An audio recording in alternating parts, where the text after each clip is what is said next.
Welcome everyone again for the second session of our series exploring Foucault's work on Christianity and particularly on the occasion of the, as I said in my inaugural remarks last session, somewhat controversial publication of his Aveux de la chair, Confessions of the Flesh, which has inspired Nikki and many, many other people to revisit the genius, the idiosyncrasy, the perhaps flights of fancy of course, one of the most important intellectual figures in the last half of the 20th century.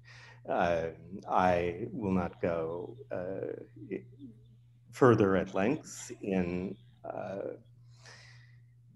welcoming you again, because we certainly want to give as much time to our very distinguished speaker today as possible. I will simply turn over the floor to my colleague, Professor Nikki Clements, who will introduce the speaker for us.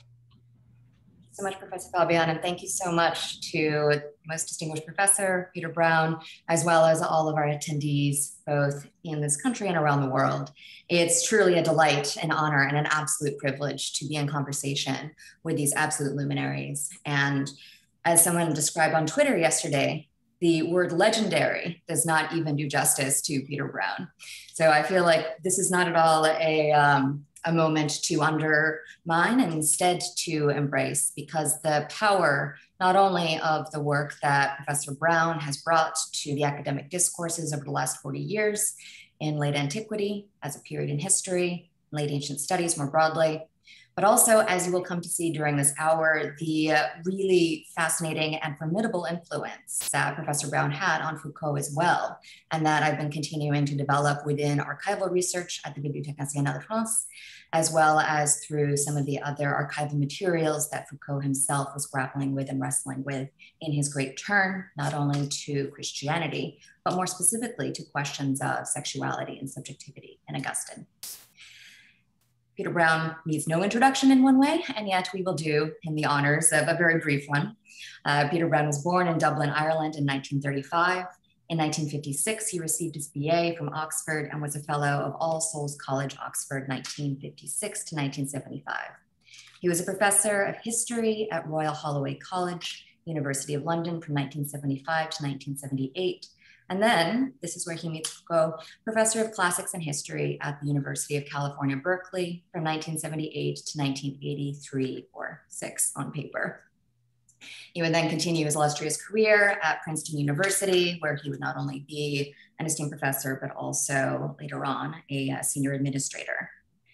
Brown's work clearly involves and raises the question of the rise of Christianity in relation to this nebulous period between antiquity and the medieval period, helping create the discourse of late antiquity as its own form of study, and also gives us the critical apparatus for taking up questions for the great desert ascetics in his work, The Body and Society, and also, of course, his formidable 1967 work, Augustine of Hippo, which I have had as my good friend for the last 20 years.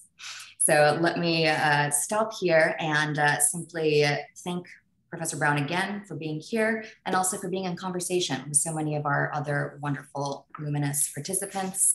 We had Professor Jim Bernauer speak on Tuesday about his own interactions with Foucault in 1980. Next week, we will hear from Philippe Chevalier and Mark Jordan, Lynn Huffer, Elizabeth Clark, Ariana Sforzini, Daniele Lorenzini, Martina Tazioli, Achille Membe, and Lynn Huffer. So thank you to all of the participants. I welcome you to raise your hand if you would like to engage in conversation, viva voce later on, and also take this moment to thank the Humanities Research Center and Rice University for sponsoring this international event. Professor Brown, the floor is yours. Thank you. Thank you very much. Vicky. I should really begin by warning all of you to fasten your seatbelts. We're on a journey to the early 1980s. That is to when I first read Michel Foucault in 1979, and then first met him in person in 1980. Now, such a sense of time travel is very necessary when reviewing the influence of a figure of such enduring importance as Foucault.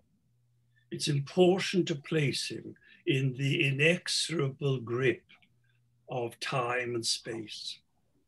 We need to remind ourselves that at any given time, there were thoughts that he had not yet thought, books that were not yet there for him or for any of us to read, entire aspects of his life and thought known in one place but not in others.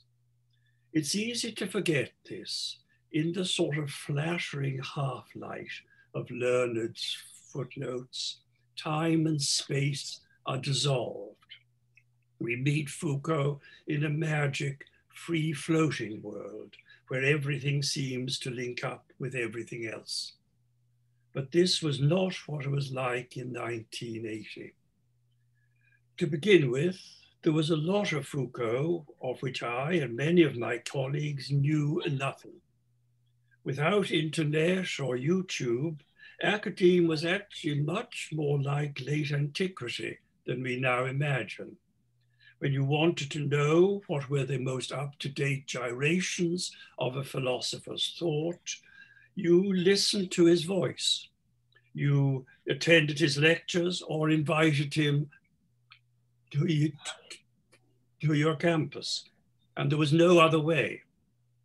As a result of this situation, knowledge of Foucault was unevenly distributed. 50 miles difference only was enough to separate entire trains of thought, one from the other.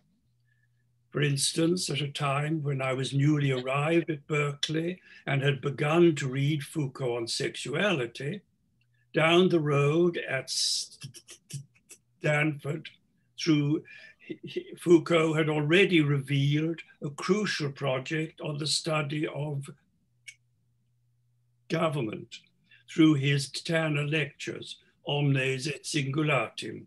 At that time, I simply knew nothing of those lectures.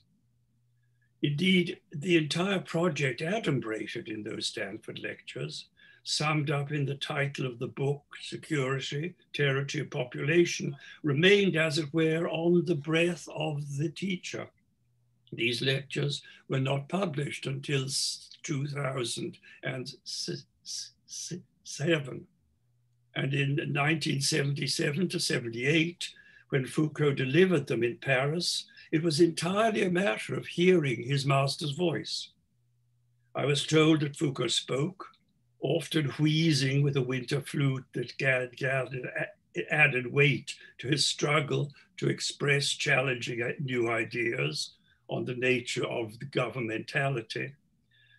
He sat in front of a table laden with clunky tape recorders brought by private individuals. It was a scene closer to the lecture rooms of Origen and Plotinus, where stenographers also sent by private enthusiasts were always busy at work, than to the global magic of this very privileged presence webinar. I dearly wish that I could have heard those lectures, but I was at the other side of the world. Hence, I must stress the episodic nature of my own contact with Foucault at this time. They were very much subject to the gravity of time and space.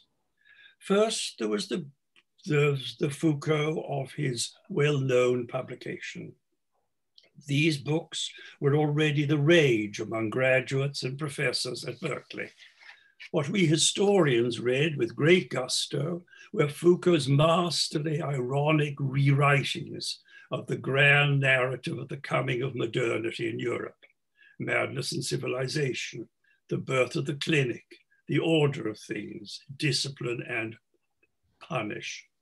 Full of rare learning, highly condensed, even Vatic, these books formed an artillery battery with which to pulverize the more comfortable myths of modern times.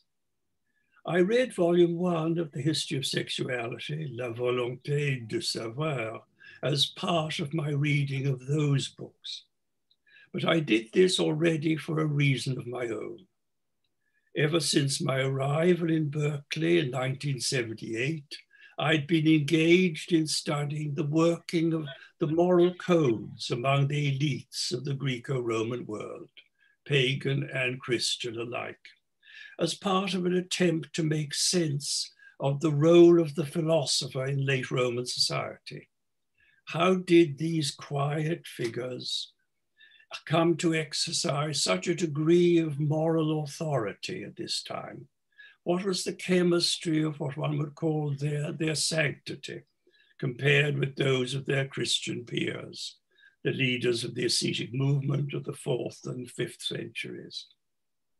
Furthermore, how did these forms of sanctity compare with those which later emerged, also from deep late antique roots, among the Sufi sages and the learned and pious scholars, the ulama of medieval and modern Islam? It was already plain to me that sexual renunciation was central to Christian notions of sanctity in ways that was not the case among Jews, pagans, and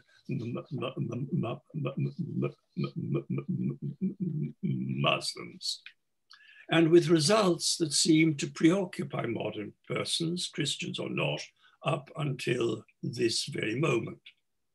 What was that peculiarly high note sounded by Christians in what was otherwise an ancient measured symphony?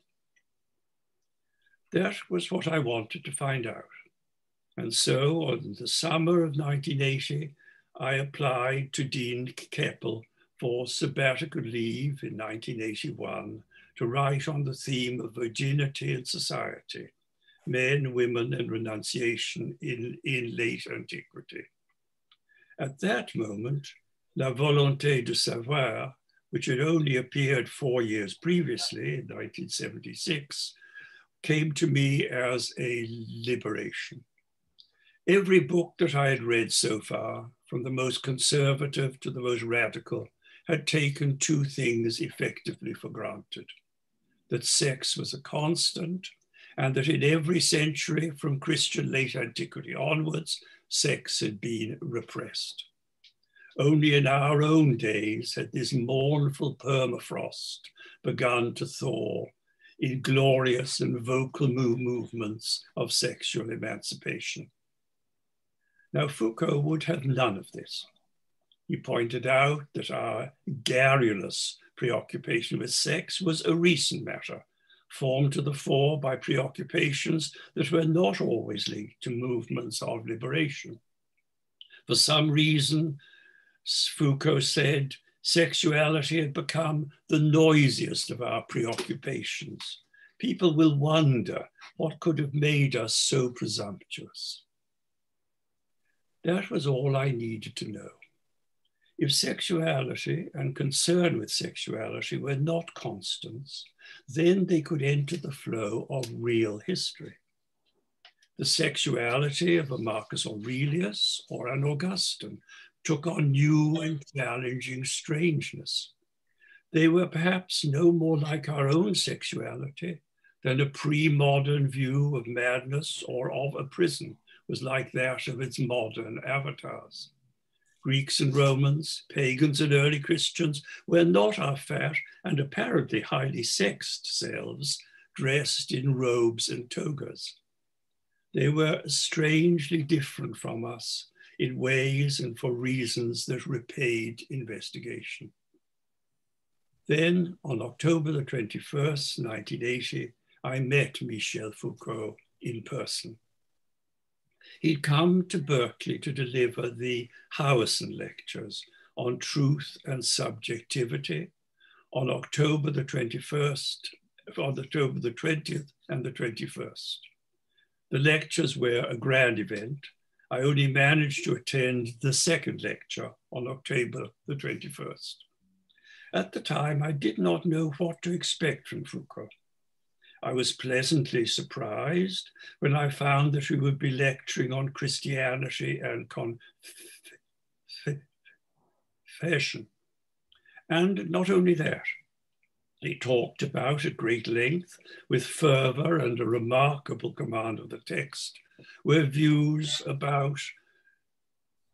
the Desert Fathers on sexual temptation and on the need for confession. These views were passed on to the Latin world in the conferences, the monastic talk-ins of John Cassian.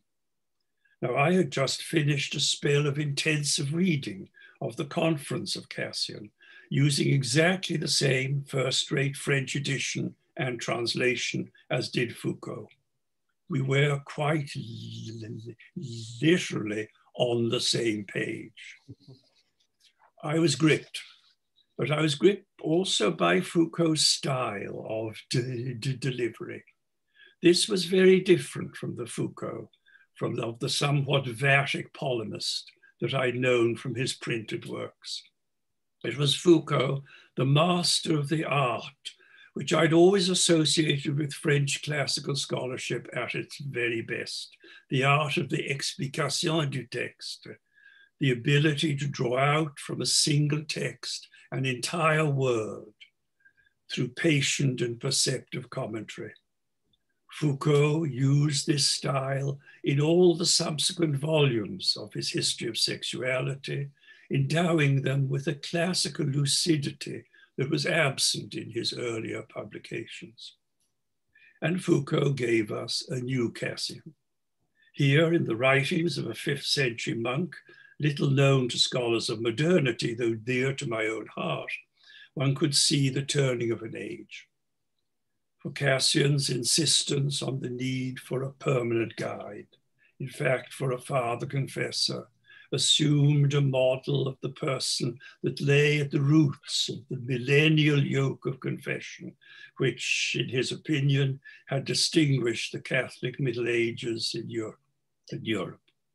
This yoke was not based on fear of sex. It was based on fear of the self.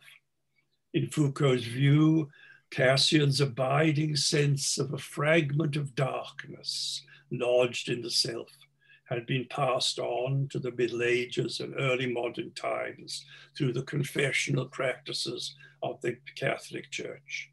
It had subtly but slowly prepared the enlightened classes of Europe to place a similar yoke upon themselves in modern times by turning to similar priest-like figures, to scientists, doctors, psychoanalysts, to tell them who they really were. After the lecture, I was entrusted with Foucault by his Berkeley hosts. He had wanted to speak with me.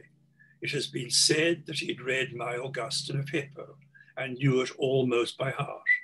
I suspect this was a French politesse. In fact, we did not talk on Augustine during this conversation. A highly purposive man who knew what he wanted to know and to whom to turn to for advice, he wanted my immediate feedback on his lecture on John Cassian.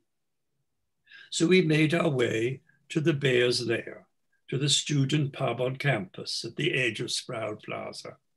As we sat down to our beer, there was an unnerving moment.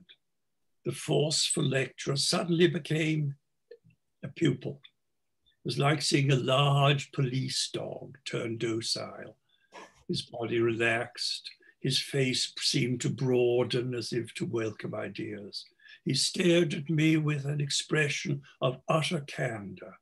I've never met a distinguished scholar with such a capacity to put himself out, to listen to what other people said. Tired by his lecture, Foucault was glad to speak in French, and speak we did for 2 hours on end, and there was not an aspect of his lecture on Cassian that we did not discuss. we converged on one issue. We agreed that the study of attitudes to sexuality in Christian circles was a key that unlocked some of the essential features of the Christian and post-Christian West.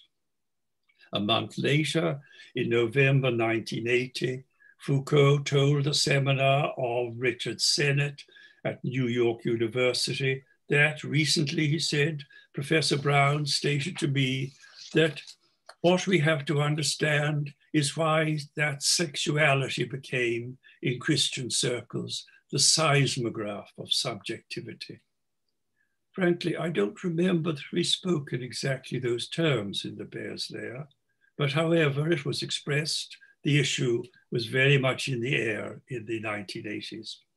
Only time would tell what each of us would put this insight to work on, each in our very different way.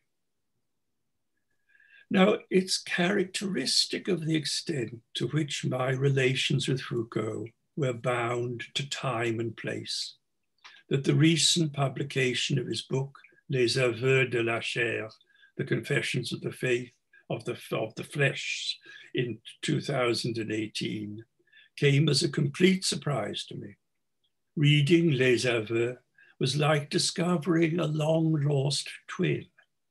Little did I know when I began to write my own book on the body and society from 1982 onwards, that Foucault in faraway Paris was reading exactly the same text as I was reading, in the same editions and often with the same commentaries. So let me end by sketching out very briefly, for the sake of discussion, two of the ways in which Foucault's Les Aveux and my body and society overlapped, and finally, how they came to differ. First and foremost, reading Les Aveux brings me back to the Paris of the early 1980s. It reminded me that Foucault and I shared a common academic culture, which caused our approaches to converge without necessarily involving direct borrowings one from the other of any kind. We both look back to a golden age of French patristic scholarship associated with the liberal French Catholicism of the years before and after Vatican II. The collection of sources which we both used were the products of that culture. These were the Sources Chrétiennes series. This series made ancient Christian authors fully available in reliable editions, accompanied on the facing right page with fine French translations and with their introductions and with commentaries that were often complete essays in themselves. Founded in Lyon in dire times in 1942, Sources Chrétiennes became both the symbol and the spearhead of the movement of ressourcement, of a return to the early Christian sources from which it was hoped that a new, more open, less medieval Catholicism would spring. Though we both came at it from very different angles, Foucault and I were the beneficiaries of that remarkable moment of hope. Secondly, reading Les Aveux, I realized that Foucault and I were both intervening in what had long been a subject of debate among scholars of late antiquity. How original was the contribution of Christianity to the moral life of the Roman Empire in its last centuries? In the early 1980s, this problem was being examined anew in many different ways. In France, the tone had been set by Paul Veyne. Paul Veyne, Foucault's friend and mentor in matters of ancient history, in a provocative article entitled Family and Love in the High Empire. In this article, Veyne claimed that the spread of Christianity had contributed nothing whatsoever to the hardening of the moral tone of the later empire. This hardening had already happened in the age of Marcus Aurelius. The emergence of an austere morality of respectability was for Vane the great unnoticed event which separated the freewheeling sexual mores of classical Greeks and Romans from the hard-bitten, ascetically inclined moralists of the 2nd and 3rd centuries. Far from being easygoing gentlemen, as they'd usually been portrayed with more than a hint of approval, the Romans of the Antonine age were a somber lot. They were the Victorians of the ancient world.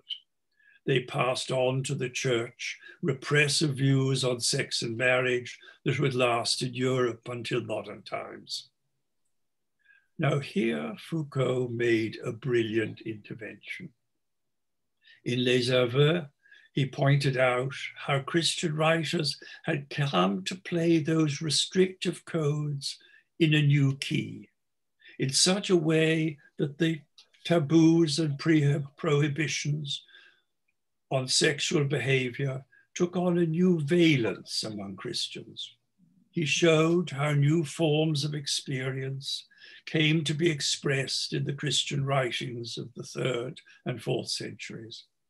While most scholars saw the Christian advocacy of virginity as no more than the end result of a progressive tightening of the screws of prohibitions on sexual activity, with the total rejection of sex as simply the ultimate form of repression, Foucault refused to see it in that way.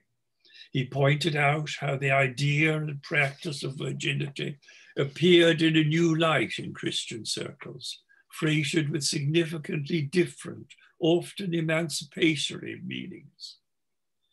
Had I read chapter Être Vierge in 1982, I would have whooped with joy.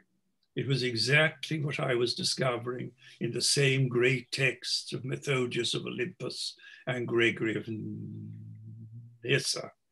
Both of us had turned to those texts in order to explain the same phenomenon. How was it that a mystique of virginity developed in Christianity, which would place sexual renunciation at the very top of the list of virtues, in a way which was never placed in pagan, Jewish, and later Muslim circles?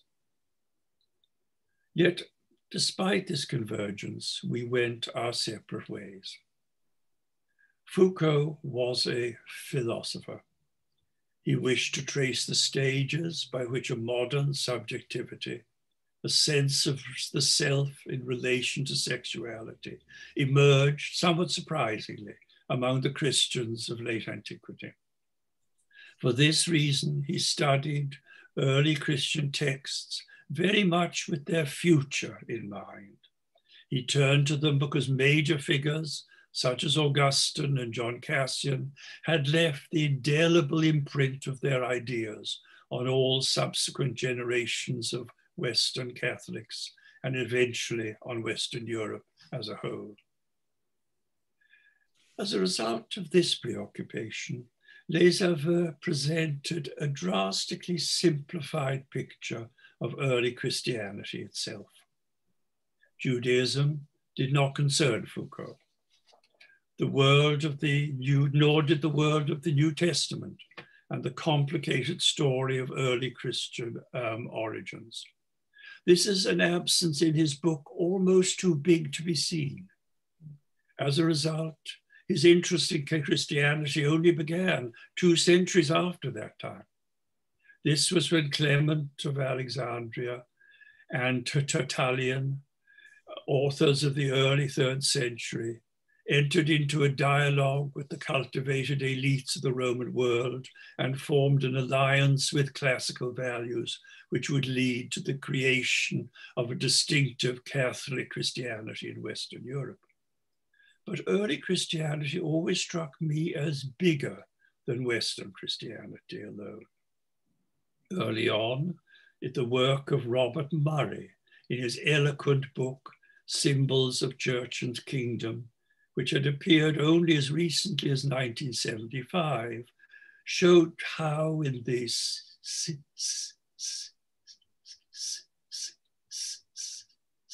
Syriac and other Oriental traditions on the banks of the Euphrates and in northern Iraq. Something, renunciation could mean something very different.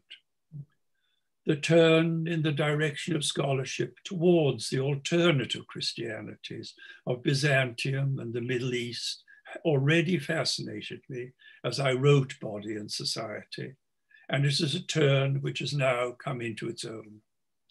Seen from the viewpoint of 2021, and especially seen in the light of our greater knowledge of the Christian East, Foucault's Christianity seems rather narrow. Even within the Catholic tradition, it seems somewhat more grim than it need be. The glory of the high altar is overshadowed by the pulpit and by the confessional. Early Christianity was wider than that, and that is why so many are engaged in studying it. Yet, as with any late antique philosopher, Foucault can never be reduced to his written work alone. He was a living voice. In his last years, it was perhaps the graduate students at Berkeley who were closest to that voice. Only recently, I was moved by the account which Steve Kotkin, my Princeton colleague, gave me of the relations between Foucault and the group of graduate students who took his seminar on truth-telling on Parrhesia in 1983. In their company, Foucault settled down as an utterly unpretentious manner. He treated them with the absolute candor that was so striking a feature of his attentive moments, sharing his ideas with them, explaining his more opaque statements, telling them where he had been wrong.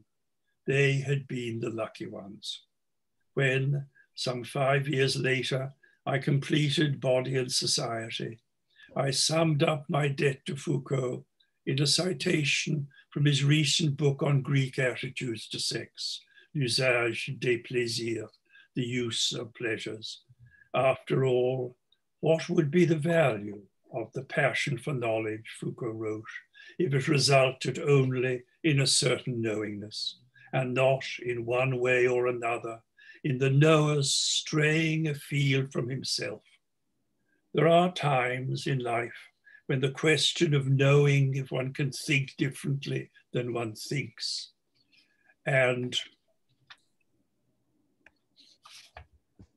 perceive differently than one sees, is absolutely necessary if one is to go on thinking and reflecting at all.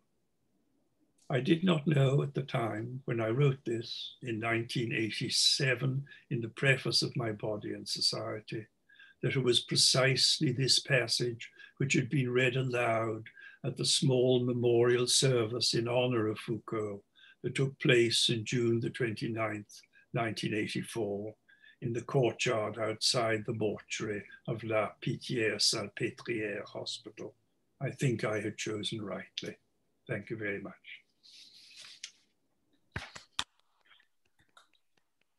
What's the noise? In lieu of your in-person audience, Jim and I extend our sincere thanks and gratitude. That was a really beautiful historiography as well as elegy. And I learned so much, not only through this process, but through our correspondences. So thank you so much. I will hand it over to Jim if you'd like to ask anything directly and start curating some questions as well from the audience. Sure. First and foremost, I am compelled by your recognition and articulation of the narrowness of Foucault's engagement with early Christianity. Obviously, having been to the Holy Lands and encountered a great many other denominations of Christianity in the past several years, I noticed very clearly the focus much more on the ritualistic and the practical, the apraxology, rather than the doctrinal, which, as we can understand, Foucault was, of course, primarily interested in for his own particular reasons, but nevertheless, from the anthropologist's point of view, a point of view that also brings me critically to his earlier engagements with classical Greece and its aftermath. I have always found regrettable, not quite, but very definitely a limitation that some readers have been very uncharitable about, others, such as yourself, generous in tolerating and recognizing. But I think it is indeed, and I'm sure Nikki shares this, I know she does, a crucial point to underscore that the engagement with the Greeks, as well as the engagement with Christianity, are very, very much informed and limited in their parameters by his particular set of questions. They're absolutely fair. He can't be a Peter Brown. Was not enough of an expansive historian, nor did he have ambitions to be so, to engage us in these periods in a more comprehensive manner, but just to underscore with you and further register my appreciation of your point that these studies are all very much within the parameters of a limited set of questions that he had every right to ask and pursue, of course, but should not be confused with, as he would not want them to be, with anything like a standard historical, historiological, historiographical approach, or any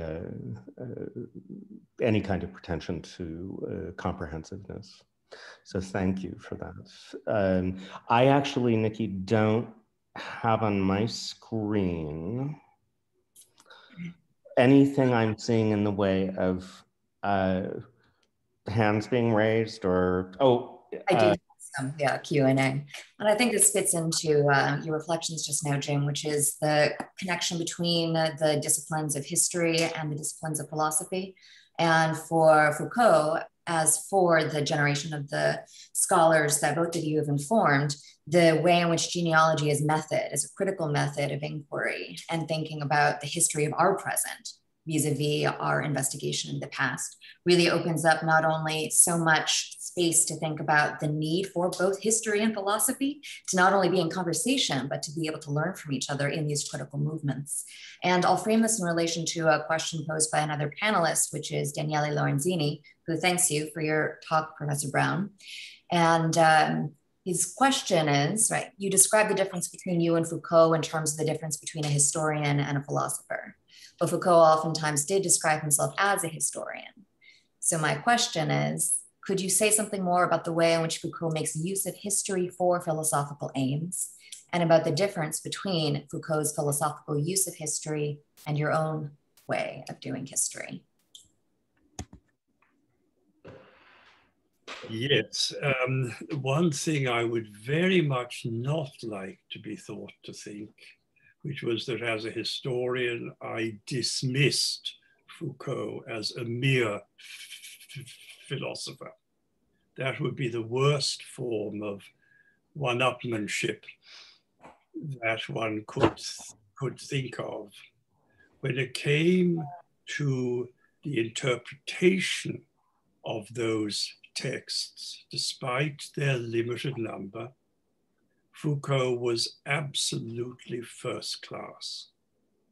If you had a cordon bleu cooking competition for how do you cook Augustine's notion of original sin It's in its relation to marriage and its relation to the governance of souls. Foucault's spelling out of the shape of that notion, not necessarily its practical applications or implications, but the shape of that notion, that was pure cordon bleu cooking.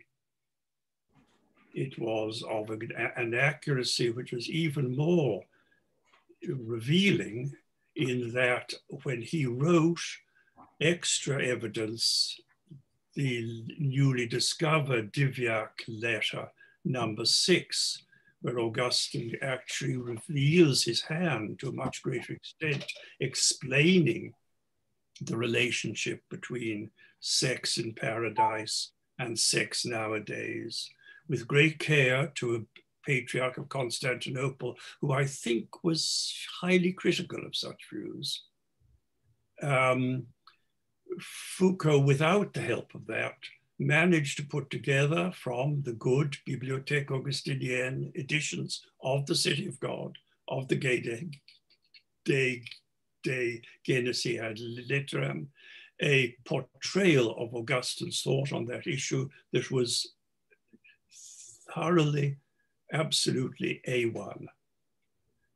So on that issue, I would very much want to have a shout out for taking seriously Foucault's individual interpretations. The issue is that I guess historians are interested in process and in the actual way in which process actually happens. And I think if you take too narrow a set of specimens, what develops out of them isn't enough to explain the actual richness of a religious tradition as it finally evolves.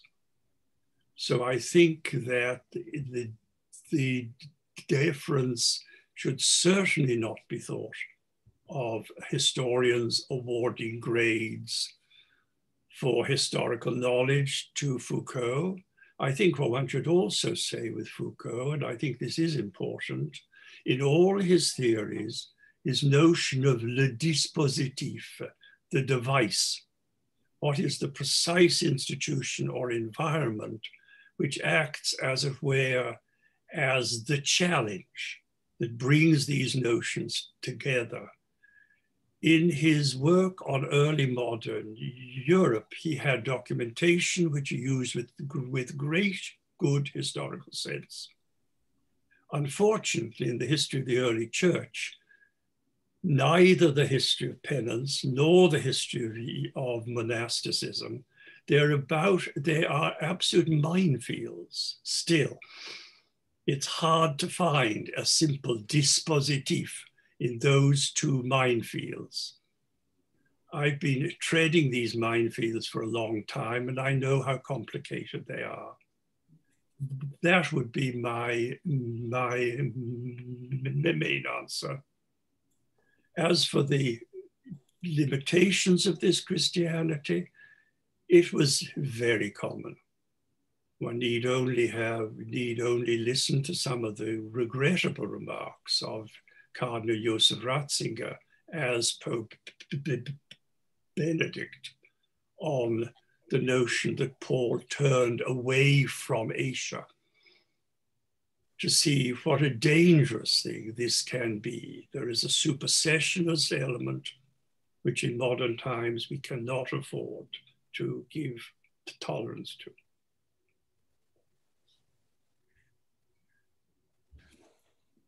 And it's even more lamentable, Professor Brown, that Foucault wasn't able to continue to stay in conversation with you and read The Body and Society alongside his completed version of Les Aveux de la Chair.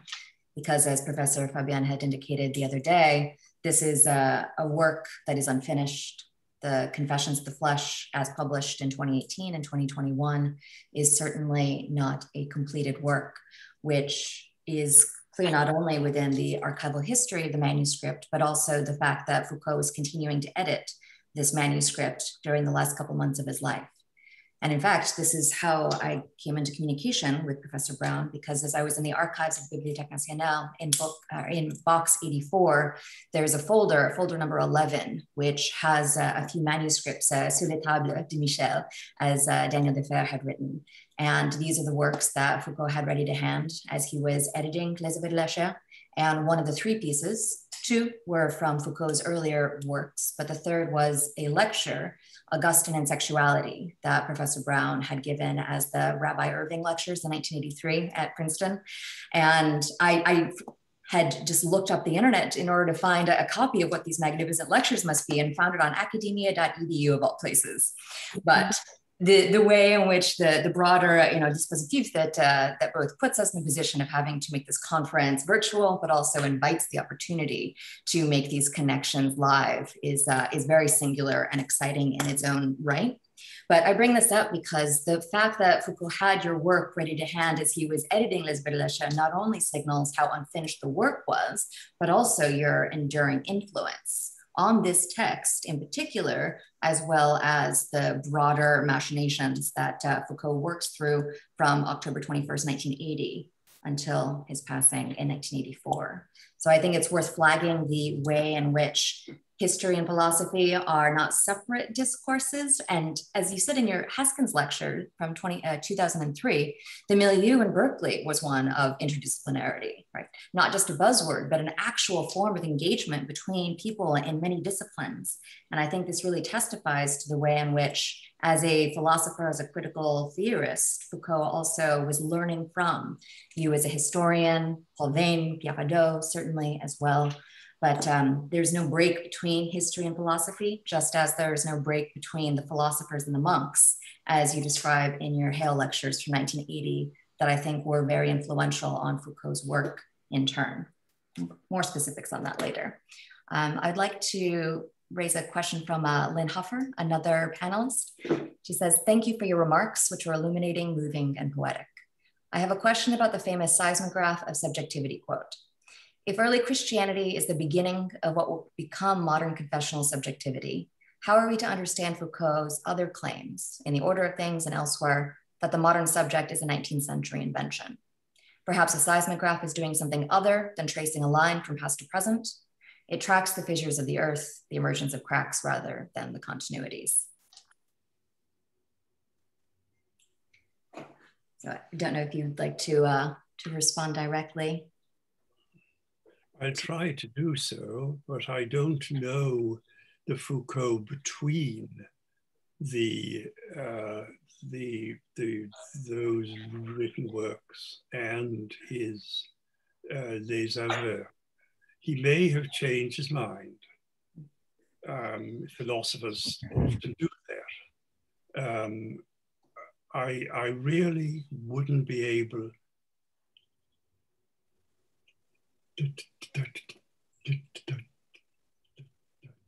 to say, for the simple reason that it's a long time since I've engaged with the earlier Foucault books.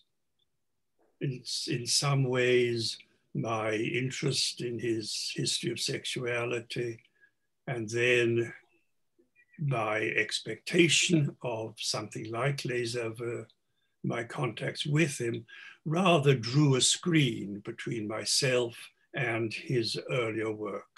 So I would have to give myself a sabbatical from my retirement to catch up with that. I think that we would all benefit from those reflections.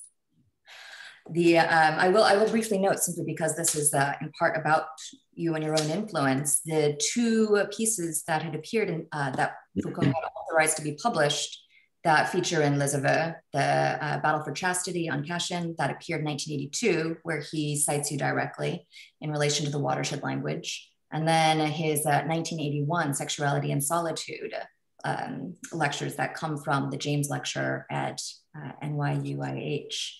And that's where he describes the seismograph of subjectivity. So these 2 points, like the only 2 excerpts, also invoke you as the only scholar. Please.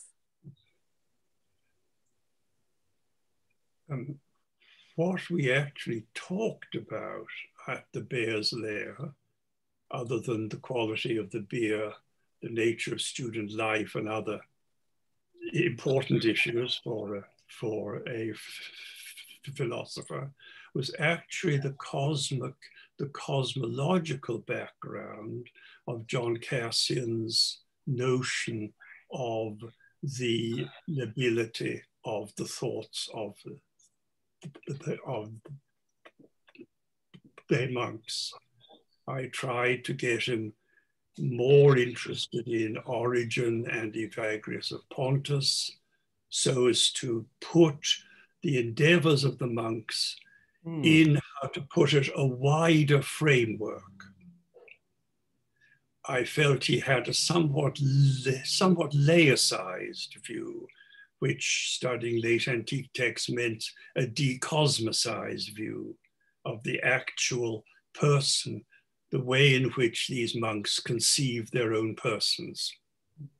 Because they did not only live in a world inhabited by demons, but also inhabited by angels. And I think that made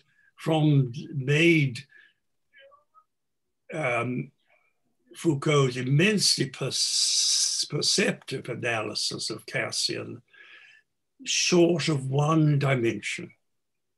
And if one was actually interested in the quality, the actual historical quality of the monastic movement and what it passed down to future ages, it's not only fear of demons, it's also a reliance and a warm reliance on the nurturing presence of angels and ultimately of Christ.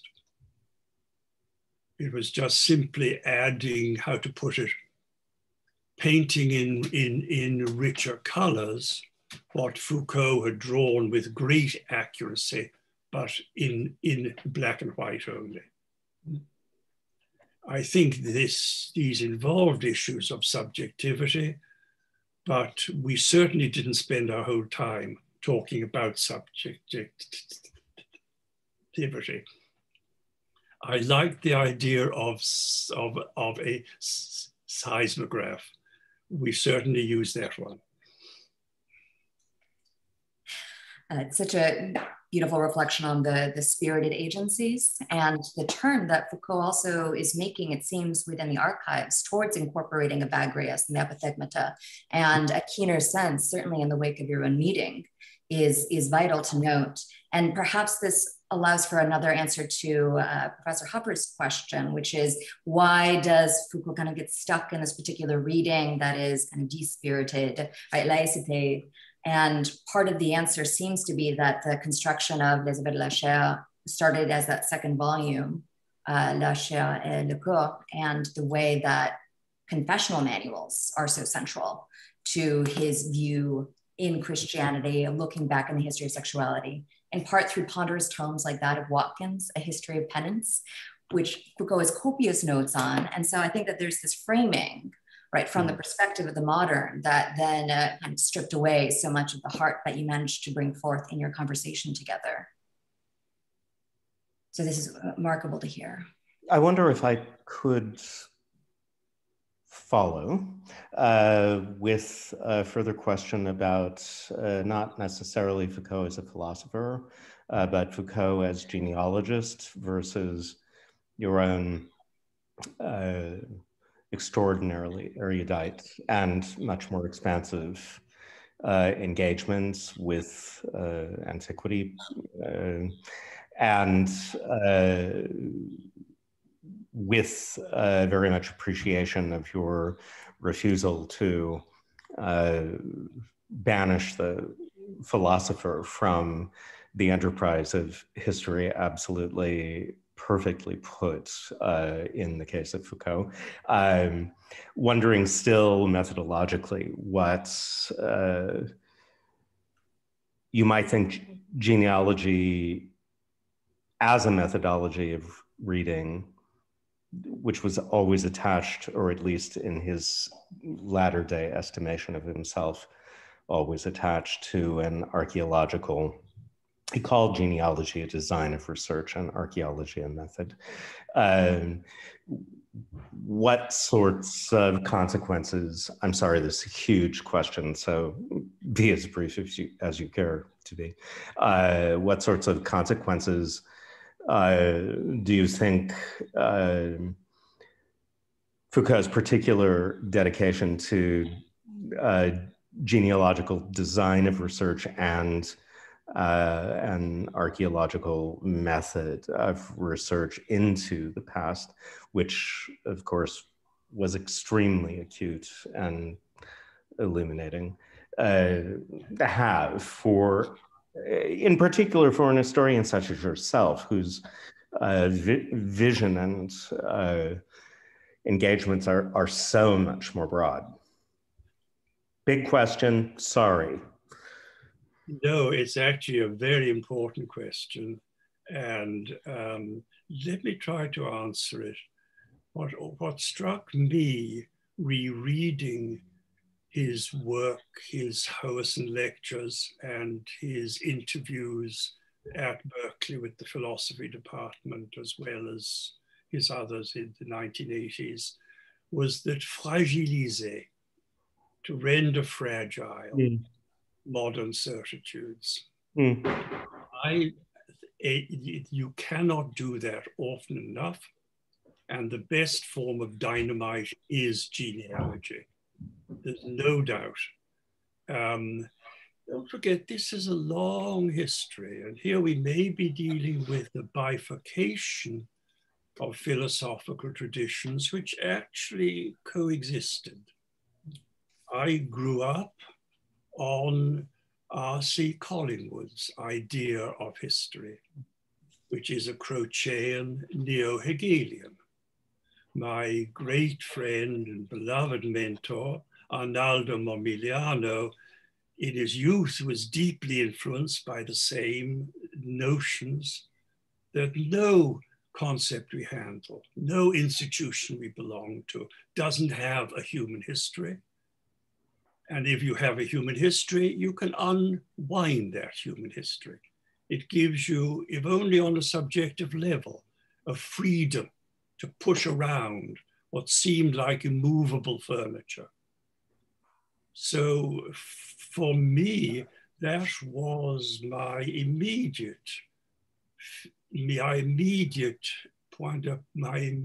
joining point with Foucault. Anyone who can genealogize a historical situation, and particularly institutions like, say, the English Parliament in the Middle Ages, like the notion of freedom, which Arnaldo followed ferociously in his early years as a scholar. These can only be approached if they're treated as having a genealogy, which means X begat Y begat Z. And if you can see how the joinings of the X, the Y, and the Z, the various begats and begats, you've got a way out of it on a more profound level than if you were to simply attack the concept head on. I always thought it was a tactical move as well as an intellectual move, which also saved face with those you were criticizing. You have to realize that although Edward Gibbon said something absurd about, say, the monks, you had to do a genealogy of why he said it. Just to hit him straight over the head was neither gentlemanly or very creative. To undermine the genealogy as a process of undermining, of fragiliser, I think was something which both in the British tradition and in the French tradition were crucial tools and basically had always been. certainly since the days of Hollywood, which means since the 1920s. Mm-hmm. Thank you. Illuminating. That's a somewhat limited definition of genealogy, but I think that was the core of the matter, certainly as far as I was concerned. The critical attitude, as Daniele describes, that Foucault takes up, and the kind of Kantian looking at the conditions of possibility. If you can look at the mechanisms that have been covered over by the operations of power, then you expose their power and therefore recognize that they're contingent instead of natural and therefore subject to change. Which leads me to a question from Charles Matthews, which is, first of all, to thank you for the amazing opportunity to hear you again, Professor Brown. His question is, do you think the story of Foucault's Confessions of the Flesh has things to teach scholarship today? And what would those lessons be? Well, I think there's one very, very obvious thing is read your text carefully.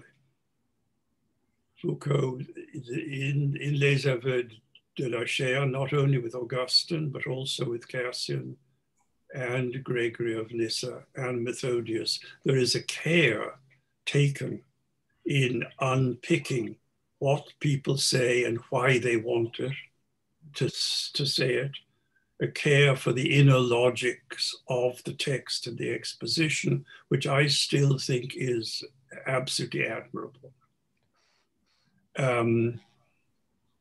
What one might take away on Foucault's notion of the growth of subjectivity, I would tend to say that it was not necessarily wrong, but partial.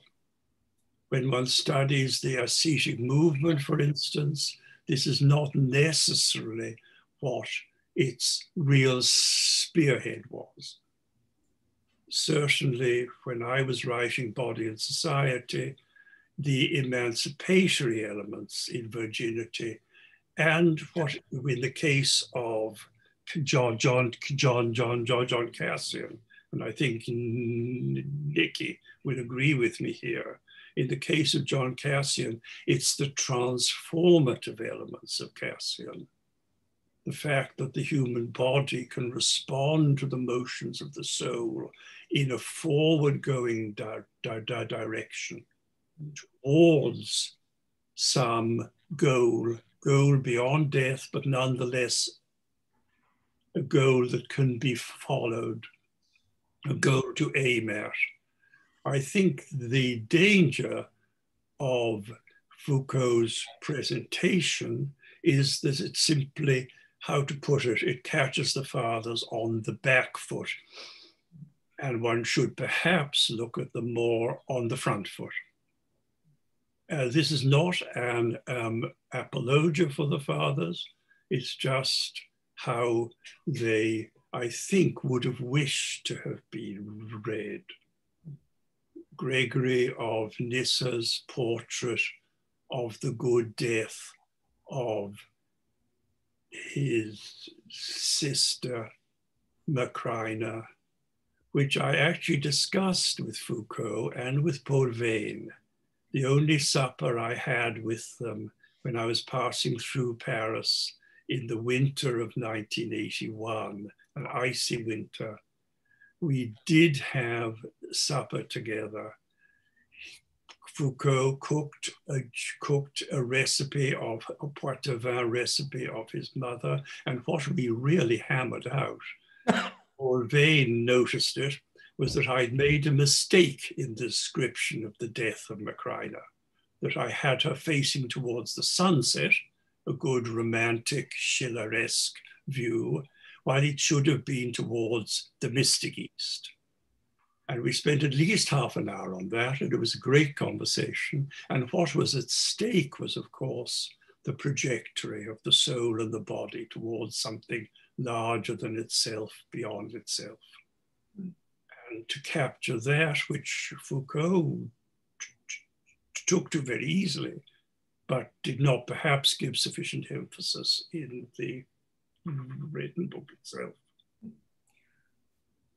Do you have a sense, Professor, of why Foucault does not take up Macrina? So important, not only to Nissa, but also a very Socratic figure that would have even better illuminated some of the epimeleia that he's talking about.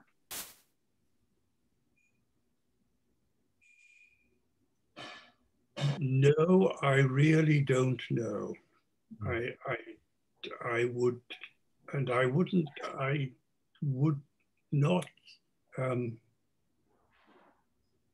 There is an easy answer, which is that women do not appear very often in these works of the ancient world, of it, both Christian and pagan. But I think it might be that, quite frankly, the De Virginitate, which was the more daring work, it basically attracted him more. I think one of the problems which historians and philosophers share is they go for the most difficult.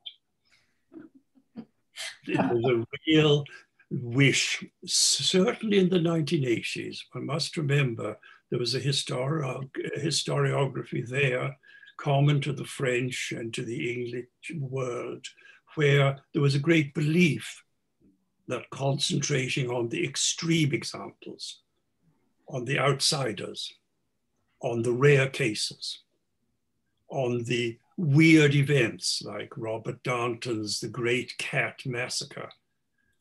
What respectable historian would be studying the massacre of cats? We discovered that there was a whole way. There was like a new sort of camera that we could train from another angle of a society to open up. And I think there again, my work and Foucault's work were both marked by a very sincere belief that often it is the outside work and often the elite work which really condenses what a whole mood is. That is, I always treasured the remark, I think of Chernet, that the elites represent, and that sometimes extraordinarily daring work, such as Gregory of Nyssa's De Virginitate, which the more it's studied, I think the more weird it comes. And its roots are in wilder, again, Mesopotamian ascetic theology that we had not quite realized at the time. So I think there is also genuinely the preference for the really hard, difficult. Who puts his head into Augustine's doctrine of original sin? You don't do it with ease. And yet he went for it, and he went for it extremely well. Well, with the De Virginitate, the presence of Mary and Miriam are certainly an interesting counterpoint to the Macrina. So perhaps Foucault could have read more Liz Clark and have expanded what even that text itself could have said. But I think that the concern for epimeleia that Foucault charts between Socrates and Nyssa, that 8th century span that he says where the care of the self is really operative, seems to be one of the primary hooks that he has into the De Virginitate of Nyssa in particular. But I was just shocked to hear that you actually talked about Macrina at such length. It's not only thrilling, but also even more mystifying. So could we take one more question, if that's all right? And then we can leave you. And this is from, okay, so I think this is on point. And please, Professor Brown, feel free to conclude at the end of these remarks. Maureen Kelly asks, thank you so much for this talk. Could you speak more to Foucault's reading of Augustine and how it resonates with your own work? Oh, yes. Well, I could speak forever. Don't get me going. What I was immensely impressed by was his treatment of Augustine as, in many ways, a totally new departure. I think, the idiosyncrasy of Augustine we're still only beginning to understand. The discovery of the new Divyak letters didn't only reveal a bishop more active on the ground, trying to halt the slave trade in Hippo, trying to get rights for sanctuaries of churches with a fury of an old man tenaciously battering his colleagues to get something done, to appeal to the higher courts. But also letter 6 particularly, carefully spelling out, obviously to a rather skeptical audience, his totally weird idea that Adam and Eve had sex in paradise. This is not what the Eastern churches believed. They believed that sex came almost as a sort of band-aid after the fall, to compensate, to make Adam, though mortal, capable of envisioning a future through his own children. The notion that Adam and Eve had sex, which was then, as it were, dislocated by the fall, was truly, actually, original and idiosyncratic. And I think that certainly Foucault had the mastery of that. What I would have loved to have known more from Foucault, and it's still there in fragments only, is what he really meant by the use of concupiscence in marriage. And whether I feel that even in his studies of governmentality, Foucault was coming very close to the notion of what is the use of evil things, which of course would come to embrace an enormous amount of the Roman society or the medieval society of its own days. Because not only do you make and expect to make a proper use of concupiscence, you are also supposed, by Augustine's theory, to make a proper use of the just war. So there were analogies between Augustine's notion of the use of sexuality with his much wider notion of how many things in this world, in hoc seculo, can the Christian be trusted to use, not simply to reject, but to use. And this would include slavery. This would include warfare. This would include penal justice. This would include a huge amount. And I think that he threw a net over society, which in some ways, I think, was too wide a net. Many of the Eastern churches face the same problems, but don't go down that street. But Augustine did. And I think it was his extraordinary pastoral belief that you could tackle and use damn nearly anything, which we have to bear in mind as part of his very real genius, as part of his great sense of pastoral care. If he had met Foucault, they could have had a great talk about pastoral care. In one of the sermons, which Foucault could not have known because it was only published in 1993, Augustine spoke of St. Paul as the very active apostle. Spent a lot of time being in jail, sometimes being scourged, sometimes in the bottom of the sea, sometimes in seventh heaven. And also, he adds, he bends over the marriage bed to give advice even on that.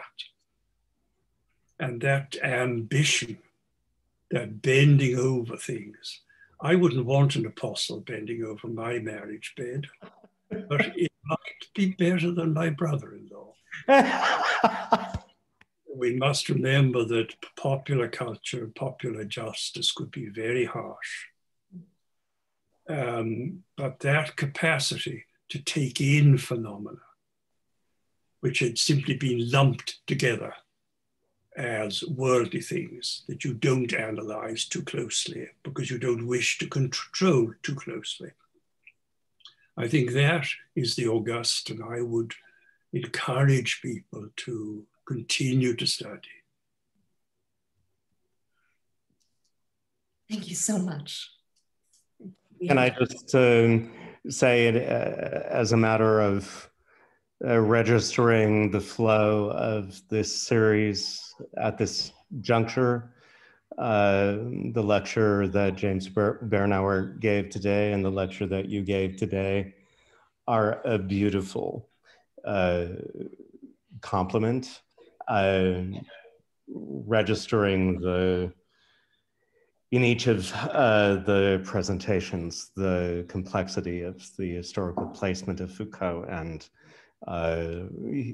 being a man of his time and being oblique from his time at the same time, his limitations, but also his genius. And we're simply forward to looking to the future of this series for similar, but perhaps also other, perhaps even antithetical registers to your two gorgeous presentations, which if you consult, now I've gotten into the question and answer thing, Nikki, I can see so much praise, Professor Brown, for, and so much appreciation for what you've presented. Thank you very much indeed. We thank you in an audio fashion. Those who would like to chat in praise and gratitude, please do so. I will make sure that Professor Brown receives the transcript. But we don't want to keep you longer. We want to honor the time that you've so generously given us and the way in which we have gone back to 1980 with our seatbelts buckled and now our minds blown. So thank you so much. This has been a real honor and a historic moment. So we're so grateful to you. Very much indeed. Thank you so much. So I will stop the recording now and yes, for the future. There.